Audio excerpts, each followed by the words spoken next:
नमस्कार भारत, मेरा नाम है तेजस सोनी। मैं स्वागत करता हूं आप सबका हमारे इस YouTube प्लेटफॉर्म पे। और आज का जो विश्लेषण है ये एक ऐसे धूर्त राष्ट्र के बारे में है जो जियोपॉलिटिक्स की एक लाइन को बहुत अच्छा फिट करता है कि ना ही इसकी कोई दुश्मन है ना ही इसकी कोई दोस्त। जी हाँ, मैं बात कर रहा हूं हमारे ट्रम्प साहब की, हमारे यूएसए की। इस समय यूएसए जो है वो गर्त में जाता हुआ दिख रहा है। क्यों? क्योंकि ट्रम्प साहब जो है वो आ रहे हैं। जब हम इनकी बात करते हैं तो ये एक व्यापारिक परिवेश से आते हैं जहां पे ये डील, जहां पे नेगोशिएट करना, जियोपॉलिटिकल लेवरेज ना, फायदा उठाना कैसे है, कहां से क्या कर सकते हैं, ये उनके लिए बड़े फेमस है। साथ ही के अंदर इस समय जब हम इनका दूसरा कार्यकाल को देखते हैं तो बड़े ही अनरियलिस्टिक, इरेशनल डिसीजन जो है ये उनके लिए जो है सुर्खियां बटोरते रहते हैं।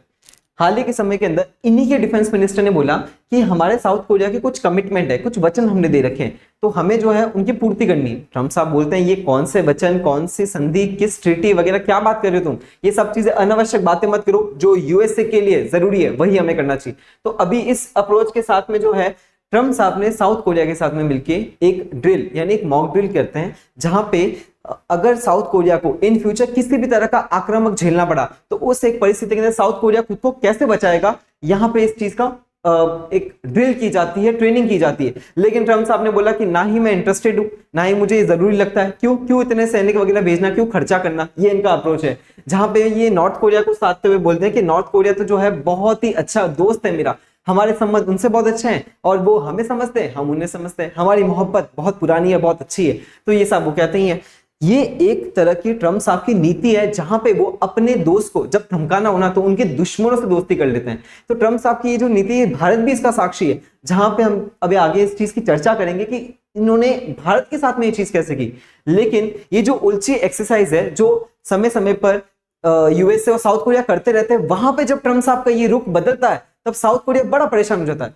साउथ कोरिया की सबसे बड़ी चिंता भी इस समय है नॉर्थ कोरिया, जहां पे वो समय समय पे जो है बैलिस्टिक मिसाइल, क्रूज मिसाइल मारता रहता है। तो साउथ कोरिया जो कि दुनिया के अंदर अपनी टेक्नोलॉजी, सेमीकंडक्टर्स, एआई के लिए जाना जाता है, वो एक राष्ट्र से डरता है। तो ये जो चिंता है, ये जो कॉन्टेक्स्ट है, इस समय हमें देखने मिलता है कि यहाँ पे एक इतिहास है। उसका इतिहास की बात करें तो सबसे पहले जो कोरिया पेनिनसुला जिसमें नॉर्थ कोरिया, साउथ कोरिया थे, उसको जापान के अंडर जो है कंट्रोल किया जाता। लेकिन जब द्वितीय विश्व युद्ध के अंदर जापान हारा तो उसके बाद में यूएसए और यूएसएसआर का प्रभाव आता है कोरियन पेनिनसुला, जहां पे नॉर्थ वाला पोर्शन पे यूएसएसआर यानी आज का जो रशिया उसका प्रभाव होता है, और जो साउथ वाला हिस्सा है जहां हमें साउथ कोरिया देखने मिलता है वहां पे ट्रम्प साहब तो नहीं, लेकिन जो यूएस है उसका प्रभाव होता है। उसी के अंदर 1953 के अंदर एक संधि की जाती है जिसे म्यूचुअल डिफेंस पैक्ट कहते हैं, जहां पे साउथ कोरिया की जो सुरक्षा है वो अमेरिका की जिम्मा है। अगर शांति काल है तो साउथ कोरिया अपने हिसाब से काम कर सकता है, लेकिन जब युद्ध हो रहा हो तब सारी की सारी शक्तियां, इनफैक्ट साउथ कोरिया की पूरी आर्मी को जो है वो लेड करेगा वो यूएसए। इतनी ज्यादा अजीब सी संधि, लेकिन अभी साउथ कोरिया विचार कर रहा है कि संधि का क्या करना चाहिए, इस पूरी व्यवस्था का क्या करना चाहिए। जब ट्रम्प साहब ने नॉर्थ कोरिया के जो लीडर है उनसे बातचीत करने का प्रयास किया तो वहां पे उन्होंने जवाब भी दिया, जहां पे उनकी बेटी ने बोला कि वी आर नॉट इंटरेस्टेड, हमें तो आपसे बात ही नहीं करनी है। अब वो बात क्यों नहीं करनी है? क्योंकि बार बार ट्रम्प साहब जो है वो नॉर्थ कोरिया को परेशान करते थे उनके न्यूक्लियर प्रोग्राम के लिए। तो नॉर्थ कोरिया ये बात क्लियर कर चुका है कि यदि यूएसए हमसे इस चीज में बात करेगा कि हमें न्यूक्लियर प्रोग्राम करना चाहिए, न्यूक्लियर मिसाइल्स वगैरह, अगर वो किसी भी रूप से हमारे डिफेंस की बात करेगा, हम बात नहीं करने वाले। तो पहल जो है वो यूएसए को करनी पड़ेगी। मतलब जो गेंद है ना वो कहां पे फेंक दी, यूएसए की गोली में जो है, मतलब जो एरिया वहां फेंक दी। तो यहाँ पे जो है अब हमें देखने मिलता है कि जैसे ही ट्रम्प साहब ने कोशिश की कि किम जोंग उन से बातचीत कर लेते हैं, तो इन्होंने जो है बैलिस्टिक मिसाइल मार दी। इन्होंने बोला ये हमारा जवाब है। तुम जवाब समझ गए ना, नहीं समझे तो और मार के बता सकते हैं। तो ये चीज है, भारत इस पॉलिसी का बड़ा रूप से साक्ष्य है, जहां पे दोस्त को धमकाने के लिए दुश्मन के साथ दोस्ती करनी चाहती है। पूरा इतिहास जो है इसी विश्लेषण के अंदर हम चर्चा करेंगे कि कैसे एक निकृष्ट राज्य यूएसए हो सकता है जब वो इस जो प्रेशर टैक्टिक्स है उसका यूज करता है। यहाँ पे अंदर जो चाइना है, जैसे उसने देखा कि साउथ कोरिया का हाथ जो है यूएसए छोड़ रहा है, चाइना जो है उस तरफ रीच करता है और साथ में उनको आश्वासन देता है कि हम भी आपकी सुरक्षा के लिए तैयार हैं, हम आपकी मदद करेंगे नॉर्थ कोरिया के साथ बातचीत करने में, हम मदद करेंगे कि आप अपना ग्रोथ, आप अपना डेवलपमेंट कैसे कर सकते हैं उसके लिए साक्षी है।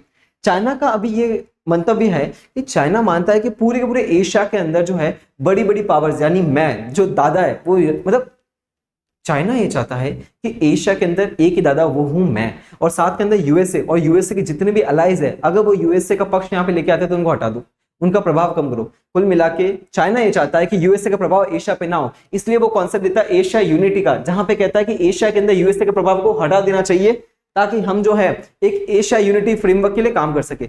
जब आप इस मैप को समझते हैं तो हमें देखने को मिलता है बहुत सारी चीजें। जब आप इस मैप को समझते हैं तो ये जो है, ये है पूरा कोरियन पेनिनसुला। यहाँ पे नॉर्थ कोरिया जिसके लीडर किम जोंग उन है, और साथ में ये जो है साउथ कोरिया है। इसी के जस्ट सामने हमें देखने को मिलता है जापान। जापान के अंदर 4 हमें जो आइलैंड देखने को मिलते हैं, जो शिकोकू, क्यूशू, जो होंडुरा, ये जो बड़े बड़े आइलैंड्स हैं, यहाँ पे जापान देखने को मिलता है। यहाँ पे देखने को मिलता है चाइना, और यहाँ पे रशिया। तो ये एशिया का मैप है। यहाँ पे है हमारा प्यारा भारत। तो ये एशिया के अंदर आज के टाइम पे, और ये जो चीज है ना, ये है एशियन कंट्रीज। तो आज जो मध्यकालीन के अंदर सारी की सारी पावर जो यूरोप के पास में थी, आज सारी सेंटर ऑफ ग्रेविटी जो पावर ट्रांसफर हो रही है, जो पावर शिफ्ट हो रही है, वो एशिया की तरफ हो रही है। जहां पे एशिया जो है एक नया पावर हाउस बन के आ रहा है, क्योंकि हमारे पास में Asian countries, Bharat, China, Russia जो इतने बड़े एक्सटेंट, पूरा वेस्ट टू ईस्ट एक्सटेंट में रशिया फैला हुआ है। जहां पे जो बॉर्डर वो यूरोप से साझा करता है, उस बॉर्डर को जो है वो यूरेशिया भी कहा जाता है। इसी के साथ में जब आप प्रशांत महासागर के इस साइड में आते हैं, जब आप दिशाओं को समझते हैं, तो ये नॉर्थ है, ये साउथ है, ये ईस्ट है, और ये वेस्ट है। तो आप प्रशांत सागर के ईस्ट के अंदर आते हैं तो आपको यूएसए देखने को मिलता है, बेरिंग स्ट्रेट। रशिया और यूएसए को बेरिंग स्ट्रेट अलग करता है। आज के समय के अंदर जब मैं यूएसए की एलाइज की बात करूं तो उसके अंदर कौन आता है? South Korea, Japan, Bharat. China नहीं चाहता कि यूएसए का प्रभाव जो है एशिया कॉन्टिनेंट पे आए, बल्कि वो चाहता है कि यहाँ पे दबदबा जो है वो चाइना का हो। इसी के साथ में हमें देखने मिलता है कि यूएसए के सबसे बड़े थ्रेट कौन से हैं। जब हम यूएसए के थ्रेट की बात करते हैं तो आज के समय वो रशिया, चाइना और भारत। तो ये जो है आज उभरती हुई पावर है। रशिया तो पहले से ही ताकतवर था, लेकिन अब युद्ध के मारे जो है वो बड़े खतरा है, काफी उसकी सफा हो रही है जो इकोनॉमी है। लेकिन जब मैं चाइना की बात करूं, भारत की बात करूं, तो एशिया के अंदर उभरती पावर जो है यही है। यूएसए जो है इन सबको अपने खेमे में लेने का प्रयास करता है। रशिया, चाइना और भारत को काउंटर करने का प्रयास करता है, ताकि दुनिया के अंदर जो दादा है, जो दारोगा है, वो यूएसए ही रहे। इसी के अंदर हमें देखने मिलता है कि यूएसए क्या करता है। यूएसए के हाईएस्ट जो बेसिस है वो हमें कहां देखने मिलता है? जापान के अंदर। जापान के अंदर, फिलीपींस के अंदर, या कोरियन पेनिनसुला के अंदर यूएसए अपने बेसिस को लेके आता है। साथ ही के अंदर यूएसए के ये जो बेसिस है, इसके अलावा जो व्यापार है, एशिया से बड़ा मार्केट और कोई नहीं, भारत से बड़ा मार्केट और कोई नहीं। जब हम भारत की बात करते हैं, चाइना की बात करते हैं, पाकिस्तान की बात करते हैं, मतलब एशियन मार्केट की बात करते हैं, तो एशियन मार्केट बहुत बड़ा है। यूएसए को अपना माल बेचना था, वो कहां पे डिपेंड है? एशिया पे। इसलिए भारत के पास में भी जो है जियोपॉलिटिकल लेवरेज है, जहां पे वो ये शो कर सकता है कि हमारे पास में जो मिडिल क्लास है, हमारे पास जो मार्केट है वो बहुत बड़ा है। और साथ के अंदर फाइनेंसेस, अगर हम चाइना की बात करें, भारत की बात करें, एशिया की बात करें, तो ये एक उभरती हुई इकोनॉमी है। इसलिए हम देख पाते हैं कि यहाँ पे अगर इन्वेस्टमेंट होता है तो कहीं ना कहीं जो कैपिटलिस्ट बैठे हैं यूएस के अंदर, उनको तो फायदा होना ही है। जब हम ये देखते हैं कि यहाँ पे एक हमें चीज देखने मिलती है कि जो शी जिनपिंग है ना, वो क्या करते हैं, वो बड़ी सिंपल सी चीज समझते हैं कि हर एक पॉलिटिकल लीडर को, मतलब हर एक राष्ट्र अध्यक्ष को जो है ना, गुंडे की जरूरत होती है। तो जब मैं यहाँ पे बात कर रहा हूँ, मैं चाइना के 2 गुंडों की बात कर रहा हूँ। सबसे पहला गुंडा तो जो है वो हमारा ही बगल वाला जो सहयोगी है, सहयोगी तो नहीं कह सकते, लेकिन जो ब्रदर एनिमी है, ये जो कपूत है, इसका नाम है पाकिस्तान। तो पाकिस्तान जो है वो एक टेस्टिंग ग्राउंड है, जहां पे चाइना जो है अपनी मिसाइल्स, ड्रोन्स, जो भी उसको डिफेंस इक्विपमेंट टेस्ट करना हो वो टेस्ट कर लेता है। इसी के साथ में भारत को भी काउंटर कर लेता है। और यहाँ पे जो है किम जोंग उन, ये मतलब एक लोकल गुंडा है जिसको पाल रखा है चाइना ने, और यूएसए यानी रशिया भी जो है सपोर्ट करता है। जब भी उनको सैन्य रूप से, अगर नॉर्थ कोरिया की इकोनॉमी यूएसए के सैंक्शंस के बाद भी जिंदा है, जहां पे ईरान की इकोनॉमी त्रस्त होती जा रही है, लेकिन इनकी बची है। क्यों? बिकॉज भाई साहब बैठे हैं शी जिनपिंग पूर्ण रूप से सपोर्ट करते हैं नॉर्थ कोरिया को। क्यों? आपकी इकोनॉमी, आपकी जो भी नीड्स है हम पूरा करेंगे, लेकिन बदले में एक ही चीज है, जब हम बोले मारा कुटा करना हो, कुटवाना हो, तो ये बेसिकली यही हिसाब करते हैं। आए दिन बैलिस्टिक मिसाइल मारते रहेंगे, जापान और साउथ कोरिया को डराते रहेंगे। अब हमें देखने मिलता है कि ऑपरेशन सिंदूर के समय, अब मैं यहाँ पे बात कर रहा हूँ ट्रम्प साहब की वो पॉलिसी जिसके लिए मैं उनको धूर्त बता रहा हूँ। मेरे पास में साक्ष्य इस चीज के हैं कि जब भारत का ऑपरेशन सिंदूर हुआ, एक ऐसी कार्रवाई जहां पे हमने आतंकी ठिकानों को जो है अपनी प्रतिक्रिया दर्ज कराई। यहाँ पे देखने मिलता है कि इस पूरे ऑपरेशन के अंदर, जहां पे भारत के पास में पूर्ण रूप से फैक्ट्स है कि हम जो है पाकिस्तान में भारी पड़े, लेकिन यूएसए ने किसको पुचकारा? पाकिस्तान को पुचकारा, उसकी तारीफ की, उसका जो प्रेम है वो अपने पाकिस्तान के प्रति बताया। उसके मायने ये निकाले गए कि भारत पे क्या करना है, उनको प्रेशर बनाना है। ये सारा का सारा तरीका था कि भारत पे प्रेशर कैसे बनाया जाए, ऐसे बनाया जाए। तो ये जो पाकिस्तान के प्रति प्रेम था कि जो है मैंने मीडिएशन कराया, मैंने मध्यस्थता कराई, पाकिस्तान जो है भारी पड़ गया, और ये सब चीजें हैं, भारत को जो है सोचना चाहिए। तो यूएसए ने ये सब इसलिए किया। अब वो क्यों किया?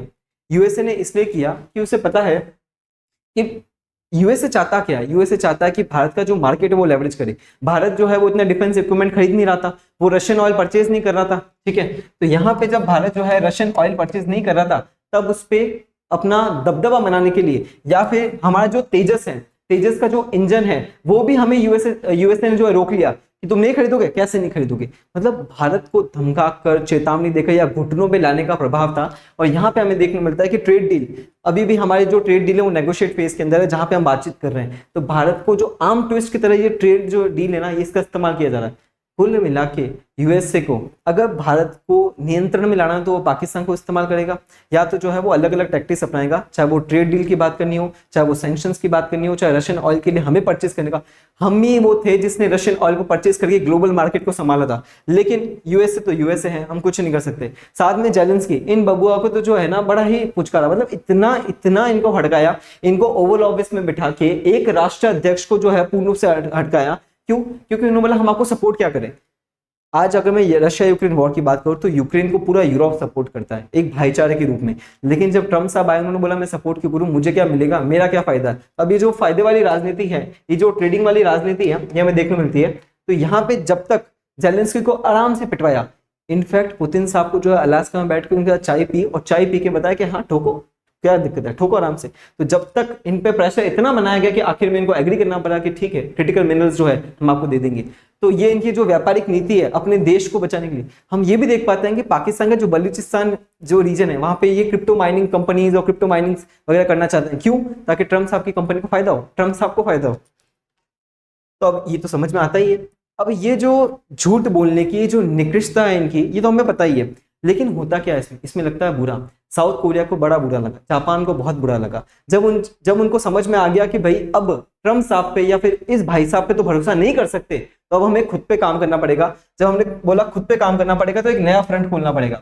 हुआ क्या कि जब किम जोंग उन से बातचीत करने का प्रयास किया कि किम जोंग उनसे बातचीत कर लेते हैं ताकि जो है कुछ ना कुछ तो मिल जाए। होने क्या वाला है, आपेक की मीटिंग होने वाली है, एशिया पैसिफिक इकोनॉमिक फोरम। ये एक कह सकते हैं व्यापारिक गठबंधन है। इस पे जाते हैं ट्रम्प साहब की किम जोंग उन साहब आए, उनसे बातचीत करे और थोड़ा कुछ फायदा हो सके। ट्रम्प साहब ये चाहते हैं कि मिडिल ईस्ट के अंदर तो मैं वैसे ही फंसा हूं, अगर नॉर्थ कोरिया ने कुछ भी पैसिफिक के अंदर कुछ किया तो मेरी बैंड मिल जाएगी। तो वो प्रयास कर रहे हैं कि किसी ना किसी रूप से नॉर्थ कोरिया को साथ लिया जाए, उनको अपने गुट में लिया जाए, उनसे अपना प्रभाव बनाया जाए, चाइना के प्रभाव को कम किया जाए। इसलिए ये सब जो टैक्टिक्स है वो अपनाने का प्रयास कर रहे हैं। रशिया और चाइना बड़े खुश है इस चीज से। क्यों वो खुश? इसलिए है क्योंकि रशिया ने देखा कि जब मेरा युद्ध चल रहा है तो मेरी इकोनॉमी खत्म हो रही है। अब ट्रम्प साहब जो है मिडिल ईस्ट में एंगेज है, उनकी इकोनॉमी खत्म हो रही है। इनफैक्ट उनका जो मिसाइल का जो आर्सेनल है, जो उनका गोला बारूद है, वो मतलब रिपोर्ट्स की माने तो वो भी कम हो रहा है। तो ये दोनों बड़े खुश है कि हाँ ठीक है, यूएसए को जो है खपने दो, इनकी इकोनॉमी भी सफा हो जाएगी जैसे हम सफा हो गए। तो ये सब चीजें चल रही है। साथ ही के अंदर यहाँ पे हमें देखने को मिलता है कि ट्रम्प साहब ने जब नेटो अलायंस से बातचीत की, जापान से, साउथ कोरिया से और ऑस्ट्रेलिया से बातचीत की कि मैं मिडिल ईस्ट के अंदर फंस चुका हूँ, मेरी मदद करने आओ, इन सब भाई साहब ने मना कर दिया। मतलब यूएसए के जितने भी अलायंस हैं उन सब ने मना कर दिया कि हम तो नहीं आने वाले। क्यों आएंगे भाई? जब ग्लोबल लेवल पे मिडिल ईस्ट क्राइसिस के अंदर ये चीज हुई कि जो फ्यूल शॉर्टेजेस होने लग गई, महंगाई बढ़ गई, इकोनॉमी और जो स्टॉक मार्केट उनकी बैंड बच गई, तो ये सपोर्ट क्यों करेंगे? ये तो चाहेंगे कि वो जो वॉर है, जो क्राइसिस है, रुक जाए। इनका तो ये था। लेकिन ट्रम्प साहब तो ट्रम्प साहब है। जहां पे जापान अब क्या कर रहा है, यूएसए अलायंस को इस चीज का मैसेज मिल चुका है, संदेश मिल चुका है कि अब तो हमें अपनी आत्मशक्ति पे काम करना पड़ेगा। जापान ने रिसेंट टाइम के अंदर अभी एक व्हाइट पेपर भी जारी किया है। साथ ही के अंदर उसने बोला, उसने क्या किया कि लगभग 51 बिलियन यूएसए डॉलर्स का जो बजट है, which is around 2% of the Japan GDP, वो उसने बोला कि हम कमिट करेंगे। जापान की कॉन्स्टिट्यूशन में बात लिख रखी है कि यदि हम तभी सेना मेंटेन करते हैं सिर्फ और सिर्फ डिफेंसिव पर्पसेस के लिए। आक्रामक नीति जो है वो जापान ही अपनाता। तो जापान अब अपना मिलिट्री डॉक्ट्रिन चेंज कर रहा है, जहां पे वो संदेश दे रहा है कि जापान को अपनी सुरक्षा का ध्यान खुद रखना पड़ेगा। यहाँ पे इसी चीज को देखते हुए जो साउथ कोरिया है वो भी ये चीज कर रहा है कि अपना डिफेंस बजट बढ़ा रहा है, अपने डिफेंस कैपेबिलिटी को बढ़ा रहा है। उसके पास में मिलिट्री पर्सनल की कमी है, उसको दूर करने का प्रयास कर रहा है। और ये जो कंट्रीज है इनके पास में एजिंग पॉपुलेशन की मतलब प्रॉब्लम है, जहां पे ये जो है बड़े ही त्रस्त है कि हम अपनी वर्किंग पॉपुलेशन को कैसे काम करें, हम जो है अपनी आर्मी, नेवी, एयरफोर्स, इन सब चीजों पे कैसे काम कर सकते हैं। और इसी के साथ में जापान ने जो है एक व्हाइट पेपर जारी किया था, जहां पे उसने इस चीज को बहुत अच्छे से कन्वे कर दिया कि जापान को अपनी सुरक्षा और अपने रीजन की सुरक्षा खुद करनी पड़ेगी। जहां पे नॉर्थ कोरिया जो है, चाइना जो है अपना एग्रेशन शुरू करता है, और रशिया जो है कुरिल आइलैंड्स को लेकर बार बार मुझे परेशान करता रहता है। तो जापान ने आधिकारिक रूप से अपने व्हाइट पेपर, जो इनकी हाईएस्ट डॉक्यूमेंट है मिलिट्री लेवल पे, वो उसके शो करके बोला कि हमें अपनी सुरक्षा हमें ध्यान रखना पड़ेगा, और जो चाइना है और नॉर्थ कोरिया, ये हमारे लिए स्ट्रेटेजिक थ्रेट है, इनसे बचना पड़ेगा। अब इस पूरे डील के अंदर जो फिलीपींस है ना, फिलीपींस और यूएसए के साथ में भी जो है म्यूचुअल डिफेंस पैक्ट हो रखा है कि फिलीपींस की सुरक्षा यूएसए करेगा, लेकिन ग्लोबल लेवल पे ये जो निकृष्ट राज्य है, ये अपने सारे जो संधि है, ट्रीटी, ये तो उसको मानता नहीं, इनफैक्ट जो ग्लोबल इंटरनेशनल लॉ है उसको भी नहीं मानता, तो ये उससे भी पीछे हट रहा है। तो जो फिलीपींस जो है ये भी अपने डिफेंस बजट में काम कर रहा है। इनफैक्ट इसने जो है ब्रह्मोस मिसाइल भी भारत ने, ब्रह्मोस क्रूज मिसाइल भारत ने इसको सप्लाई की है, ताकि इन फ्यूचर जो है ये अपनी सुरक्षा का ध्यान कर सके, क्योंकि चाइना जो है साउथ चाइना सी के अंदर जो है इन सब की बैंड बजा के बैठा है। और साथ ही के अंदर हमने इंडोनेशिया से भी बातचीत कर रहे हैं, जहां पे चाइना का जो मलक्का डिलेमा है उसको हम जो है एक पिंच की तरह यूज कर रहे हैं कि चाइना अगर कल कुछ भी आक्रोश दिखाता है तो हम भी तैयार है। इसलिए भारत जो है इंडोनेशिया के साथ में एंगेज कर रहा है, ब्रह्मोस और एस्ट्रम जो मिसाइल्स है उसकी भी डील पक्की कर रहा है, ताकि हम जो है इस पूरे संदर्भ के अंदर आपका विचार क्या है? क्या आपको लगता है कि यूएसए को इसकी कीमत चुकानी पड़ेगी? क्या आपको लगता है कि चाइना कार्ड प्ले करके या पाकिस्तान का यूज करके भारत को काउंटर कर सकता है? क्या आपको लगता है कि भारत आने वाले समय के अंदर विश्व गुरु या विश्व शक्ति बन सकता है? कमेंट में अपनी राय जरूर बताइएगा। जय हिंद।